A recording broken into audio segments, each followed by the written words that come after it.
The Kashmir file release होते ही दर्शक टूट पड़े इस पिक्चर को देखने के लिए। आखिर में वो भी जानना चाहते थे कि इस पिक्चर में ऐसा क्या है जिसके लिए इतनी जद्दोजहद की जा रही है। जब भावुक होकर दर्शक बाहर आए और वहाँ पे विवेक अग्निहोत्री देखे तो उनके पैर छुए, यहाँ तक कि उन्हें भगवान भी कह डाला।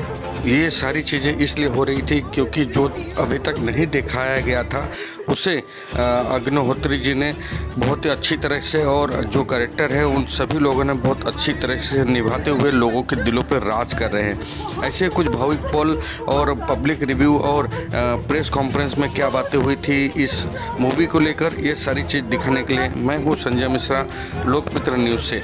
इस वीडियो में, इस खबर में जो भी दिखाया गया है वो सिर्फ और सिर्फ लोगों का जागरूक लाने के लिए और लोगों की बात यहाँ तक पहुँचाने के लिए इस न्यूज़ को बनाया गया है। मैं तो कहता हूँ कि भाई पूरे हिंदुस्तान को देखनी चाहिए।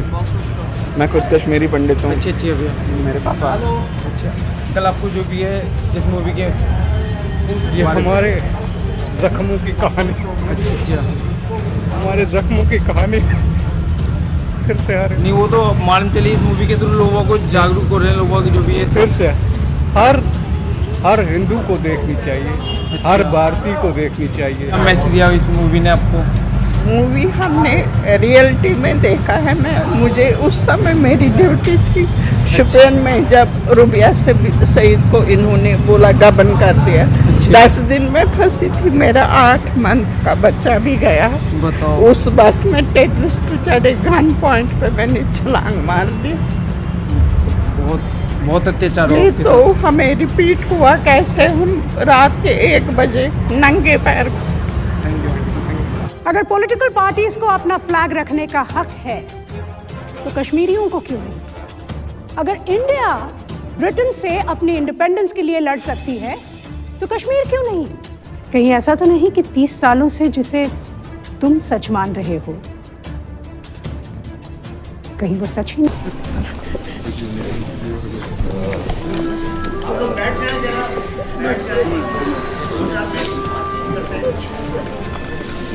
मैं आपको मिलवाना चाहता हूँ फिल्म की जो लीड किया है जम्मू की है आशा।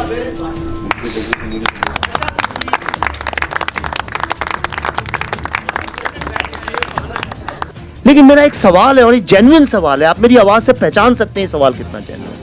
वो ये है कि एक फिल्म अगर कश्मीर जेनोसाइड पे बनती है तो उसको रोकने की इतनी सारी क्या कोशिश, क्यों नहीं उसको मेन स्ट्रीम मीडिया का सपोर्ट मिलता है? उसी तरह से क्यों नहीं उसके बारे में चर्चा करने का मौका मिलता है? और उसके बारे में अगर हम कुछ बोलते हैं तो लोग, आपको मैं एक एग्जांपल बताता हूं। कुछ दिन पहले मैं दिल्ली में था, 10-12 दिन पहले, वहां पे किसी जर्नलिस्ट से मुलाकात हुई और उन्होंने बोला कि अच्छा कश्मीर फाइल्स बना रहे हो, हम पढ़ते हैं उसके बारे में। उन्होंने खोला एनडीटीवी का पेज। एनडीटीवी के पेज में 6 महीने पहले वो पेज बनाया गया था। हिंदुस्तान में मेरे अलावा और चंद टेक्नीशियंस और एक्टर के अलावा किसी ने ये फिल्म नहीं देखी है, और उसमें लिखा हुआ था Kashmir files is a propaganda film.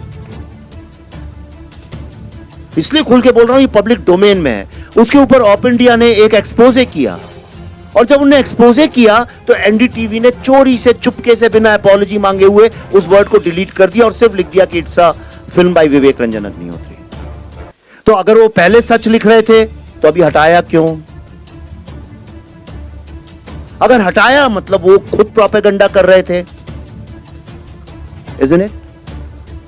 Film industry के भी जो टॉप एंटरटेनमेंट, जो अपने को एंटरटेनमेंट लीडर्स मानते हैं, जब इस फिल्म का ट्रेलर आया और दुनिया का हर आदमी इस ट्रेलर के बारे में बात करने लगा, पाकिस्तानी लोग रोने लगे जब ट्रेलर देख देख के, तो उन लोगों को मजबूरी में, क्योंकि कश्मीर फाइल्स का नाम लिखो तो एसईओ मतलब आपको ज्यादा वेबसाइट में फुट ट्रैफिक मिलता है, तो इसलिए उन्होंने कश्मीर फाइल्स का यूज तो किया नाम कि the Kashmir files trailer is out, but please read how we had reviewed his last film the Tashkent files, और उसमें लिखा था Tashkent files was a second great film of a third rate politics. उस film को 2 national award मिले, 100 दिन चलती रही। आप किसी से भी सड़क पे बात कर लीजिए ताशकंद फाइल्स के बारे में, मैं ओपनली कहता हूं, किसी भी आम आदमी से पूछ लीजिए, अपने माँ बाप, नाना नानी, दादा दादी से पूछ लीजिए, वो बता देंगे वो फिल्म कैसी थी।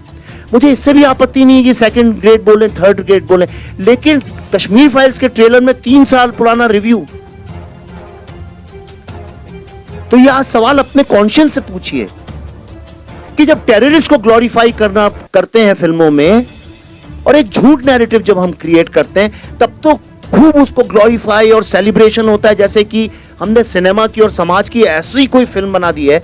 लेकिन एक फिल्म आपको, इसीलिए मैंने वो 20 मिनट का रिव्यू दिखाया, क्योंकि मेरी बात, हमारी बात आप ही के जरिए पहुंचेगी और कौन ले जाएगा। सिर्फ इसलिए दिखाया, आप देखिए उसके पीछे हमने क्या सच है, क्या मेहनत है, क्या ऑथेंटिसिटी है इस फिल्म की। पर दुख की बात यह है कि इसके लिए इतनी जद्दोजहद, इतना स्ट्रगल, अपने माँ बाप, अपने भाई बहन की सच्ची कहानी सुनाने के लिए अपने देश में हमको, मुझको स्पेशली इस तरह से आउटकास्ट किया जाता है। ये देश के कॉन्शियंस की बात है। ये हमको सोचना पड़ेगा कि हम ऐसे कब हो गए। हम दिल से तो ऐसे नहीं है, तो ये कैसे हो गया? हम किस सिस्टम में बंद गए कि हमको झूठ मूठ में आज उस टेररिज्म को, जिसने लाखों लोगों को मारा है, जिसमें 19 जर्नलिस्ट तो अभी मारे गए पिछले कुछ वर्षों में, जर्नलिस्ट लोग, पर हम चुप बैठे।